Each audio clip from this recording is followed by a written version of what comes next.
बिस्मिल्लाहिर्रहमानिर्रहीम अस्सलाम वालेकुम। परदेसी न्यूज़ के साथ मैं हूं साजिद अली। सऊदी अरब के शहर रियाद में रियाज पुलिस ने कार्रवाई करते हुए आज रियाज के हई अल मनफूहा में एक घर पर छापा मारा है, जहां पर 3 अशखास गैर कानूनी तरीके से मुकीम थे और ये अशखास जाली इकामे, जाली ड्राइविंग लाइसेंस, जाली इस्तेमारे समेत जाली इंश्योरेंस कार्ड भी बना रहे थे। इन तीनों अफराद को गिरफ्तार किया जा चुका है, जिनका ताल्लुक पाकिस्तान से है। ये किस तरीके से जाली इकामे, जाली इस्तेमारे और जाली ड्राइविंग लाइसेंस बनाते थे, आप इस वीडियो में मुलाहिजा कर सकता है।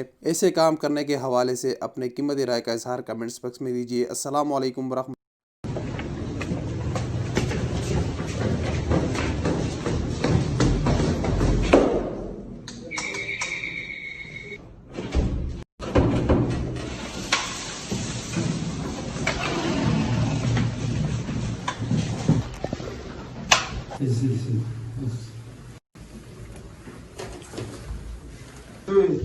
اوكي هذه اقامه ها؟ ايه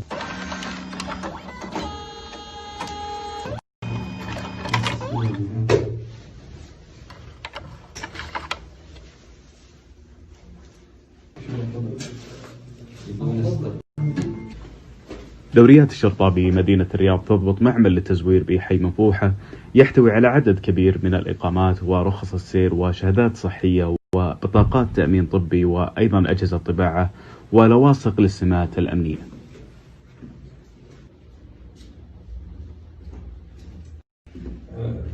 مشارك بس حق القسم بس الجوال